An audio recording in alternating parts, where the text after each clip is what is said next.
दा इउपिपिएल माने थगायनाय आरो दुलाराय बर' फरायसा आफादा रायजो राजाखौ थगायदों।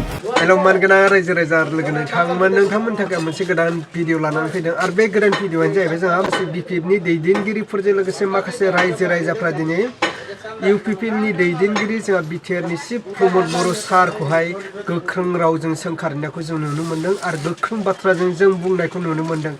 दिनै थारैनो मानव गेदेर प्रमद बर' सारनि दैदेननाय इउपिपिएल सरकारा जोंनि रायजो राजाफोरखौ गोजोनग्लाय होनो हायाखै नामा नैबे बाथ्राया सोंथि जानानै दं।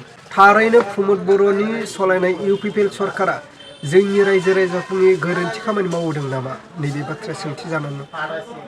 स' रायजो राजा आरो लोगो नोंथांमोना नायलांबानो जाबाय जोंहा बिपिएफनि माखासे दैदेनगिरिफोर आरो लोगोसे माखासे रायजो राजाफ्रा दिनै इउपिपिएलनि सायाव मा बाथ्रा बुंदों गोख्रों बाथ्राजों मा सोंखारिदों। स' आङो स्क्रिनाव होबाय नोंथांमोना नायगिरबानो जाबाय। जे इउपिपिएल माने थगायग्रा, इउपिपिएल माने जाख्ल'ग्रा, इउपिपिएलआ बिथांमोनहा बर' रायजो राजाखौ थगायदों। जे बड'लेण्डनि आन्दलन खालामफानानै प्रमद बर'आ दुलाराय बर' फरायसा आफाद आरो जोंखौबो थगायदों। दा इउपिपिएल माने थगायनाय आरो दुलाराय बर' फरायसा आफादा रायजो राजाखौ थगायदों।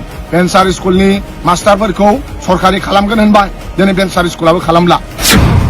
ओंखायनो प्रमद बर' आरो दुलाराय बर' फरायसा आफादनि आफादगिरि दिपेन बर' बेसोरजों समान रावबो थगायसुला गैया। जों रंजा बाजा नांगोलनि सावगारियाव भट होनानै बिपिएफखौ देरहाहोनो थाखाय जोंनि रायजो राजाया सानजि खाफाबाय। इएम आरो एमसिएलए साब्रै इउपिपिएलनि नेताफ्रा थाबैनो बिपिएफआव जगदान जागोन। जे दा बिथांमोननि माखासे नेताफ्रा जोंजोंसो कन्टेक्ट खालामदों। आं इतिमধ্যে बुंबाय इएम आरो एमसिएलए साब्रै इउपिपिएलनि नेताफ्रा थाबैनो बिपिएफआव जगदान जागोन। मैयानि सानसे सिगां इउपिपिएलनि सासे एमसिएलए खारबाय होनना जों खोनादों आरो फैबाय थानाय फेब्रुवारि दानाव इउपिपिएलनि एमसिएलएआनो थानाय नङा। खारै खारै सानैल' मानसि थालांगोन आरो चिफ आरो डिपुटि चिफ सानैल' मानसिया थालांगोन। इउपिपिएलनि गोबां एमसिएल इएमफ्रा खारनो थाखाय रेडि। इउपिपिएलआ दिनै लांदां जासिगोन आरो सानैल' मानसि थालांगोन इउपिपिएलआव। बे जाबाय चिफ माने डिपुटि चिफ बिथांमोन सानैल' थालांगोन।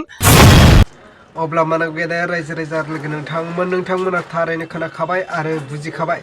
दिनै माखासे बिपिएफनि दैदेनगिरिफोरजों लोगोसे माखासे रायजो राजाफ्रा दिनै इउपिपिएल सरकारखौ मोजां मोनाखै आरो प्रमद बर' सारखौ गोख्रों रावफोरजों सोंखारनायखौ जों नुनो मोन्दों। लोगोसे फैबाय थानाय बिटिआर बिटिसि इलेक्सनाव थारैनो जोंहा इउपिपिएल सरकारा जेनमारगोन नामा नैबे बाथ्राया सोंथि जानानै दं। स' नोंथांमोना एसेब्लाबो हमनो हादोंब्ला बिनि बिसय नोंथांमोना कमेन्टनि गेजेरजों फोरमायहरबानो जाबाय।